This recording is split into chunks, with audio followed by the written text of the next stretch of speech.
Hey there, it's Wayfair here, where delivery and setup are as easy as a few taps on your phone. You're relaxing in an old hammock, scrolling Wayfair's app, when you spot it, a brand new patio set. Next thing you know, Wayfair delivers it right to your patio and sets it up. Oh, you need a new grill too? All right, Wayfair's got you covered.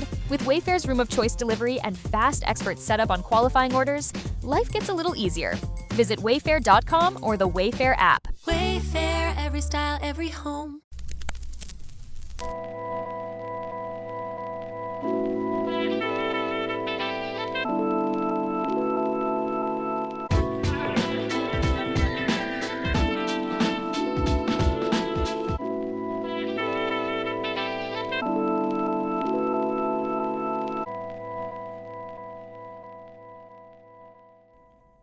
Welcome to the Black Tax.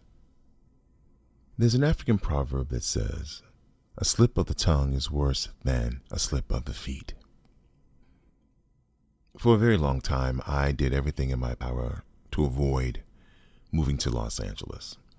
I wasn't interested. I didn't like it. When I interned at Interscope in the 90s, it was something I needed. It was a great lesson. It was an experience that to this day laid a foundation about what it was, what the bullshit is, and how to maneuver around it without getting it stuck on your shoe.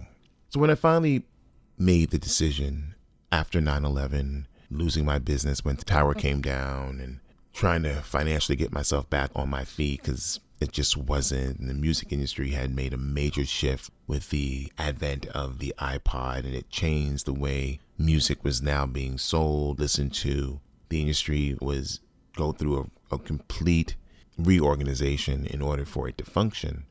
I decided that it was time for me to make the trek to Los Angeles. So after being bought out of my apartment in New York, I packed up my things and I shipped them, found a place, and then started my life. Now, as a New Yorker, I keep it real. I'm going to tell you how I feel. I'm going to show you when you're disrespectful, what disrespect really is. I'm not going to pretend to ignore your behavior. I don't believe in passive aggressiveness, and I learned quickly that Los Angeles is full of passive aggressive people. And when you check them on their passive aggressiveness, then they get their feelings hurt. And then they start saying things like, oh my God, you're so mean. Why are you so mean? There was no need for you to be that mean to me. And I wasn't being mean. I'm 9 times out of 10. I'm being very direct. If you can't be direct, don't be passive aggressive, because then I'm going to check you on your passive aggressiveness. And as time moved on and I met more people, I started noticing a pattern. I can see through bullshit. Always could, always can, always will. It's a sixth sense that I have. It's something that shows me about who you are. And normally in the first 30, 40 seconds of meeting you, there's a vibe, there's a feeling, there's a gut reaction. And when my gut says, proceed with caution, I do. So I try to be myself in all situations.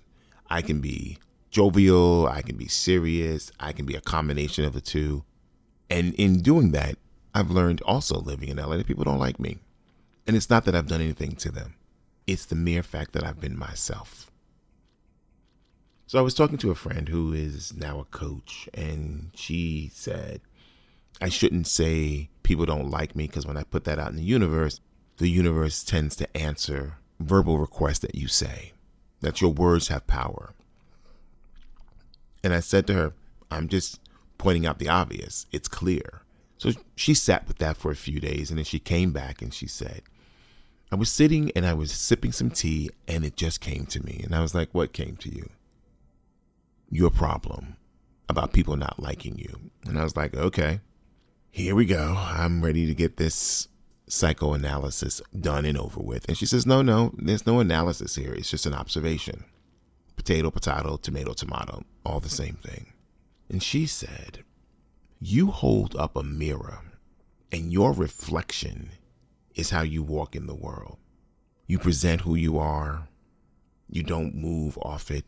In the time that I've met you and that I've known you, the person that I met is the same person I met today. And I said, I have friends who I've known for 30, 40 years, and they'll tell you the man they met when I was 18, the character at 18 is the same character today. Now, that's not to say I haven't had moments of growth or I haven't grown, but I have. But my foundation is unbroken or unmoved. So I was like, okay, well, that's an interesting observation to see. And she said, well, it's because you have put yourself on such a pedestal of principle that when people have to measure themselves up against you and your pedestal of principle, they fall short. And that falling short makes them feel insecure. That insecurity makes them understand that you can expose their fakeness at any moment, at any time. And having that level of power is never good for them. And I was like, wow, that's a new perspective, but it also makes sense. I don't really care who you are, how you present, why you present, what your pronouns are. None of my business. Because I'm always going to ask, are you happy? Does this life you chose fulfill you in a way that needs to be fulfilled? And many of us, and even moments in myself, it isn't. But what I also learned is that every moment is another moment that makes you a better person. Every moment teaches you that you can stop what you are today and do something different that opens up a better tomorrow for you. You're not bound by the story you tell yourself or tell others. You're bound by you being yourself. And if people can't accept who you are, but they like the person you pretend to be, eventually those two are going to become chasms far apart from each other, and you won't recognize who you were and who you're trying to be. LA is very smoke and mirrors. It is very fake and phony.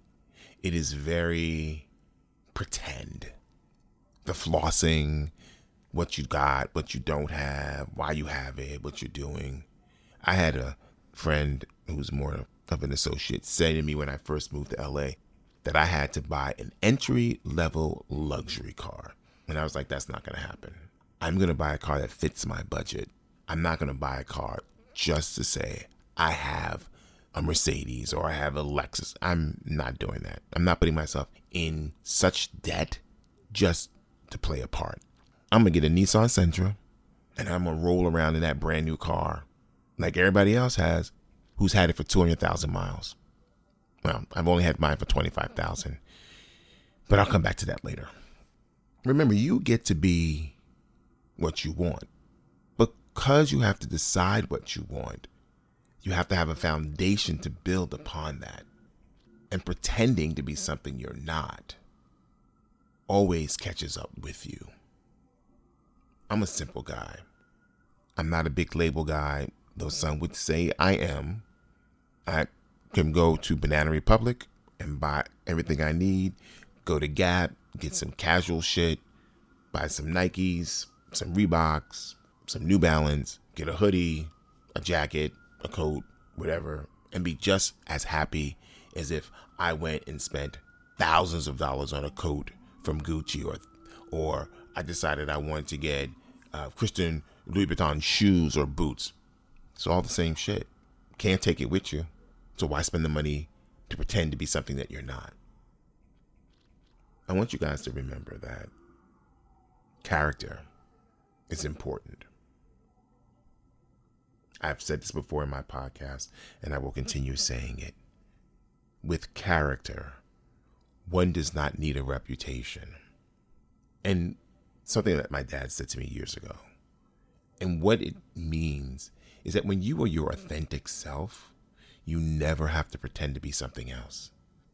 You are going to draw people to you regardless of what you don't have or what you do have. You are the magic. You are the wisdom. You are the connect. That's what you have to remember, and nothing else. So if the people around you are balling and you're not, but you're still in that inner circle, There's something you got they can't figure out, or there's something you have that they can't get. That's your superpower. That's the thing that everybody wants, that they can't get, so they pretend to be it. Don't pretend. Be you. Love you. Remember, you got one life to live, and at the end of this, we all die.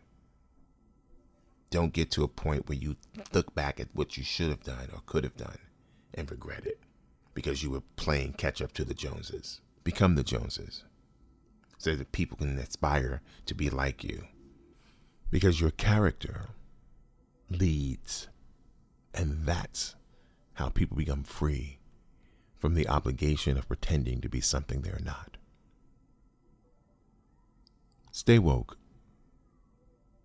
We out.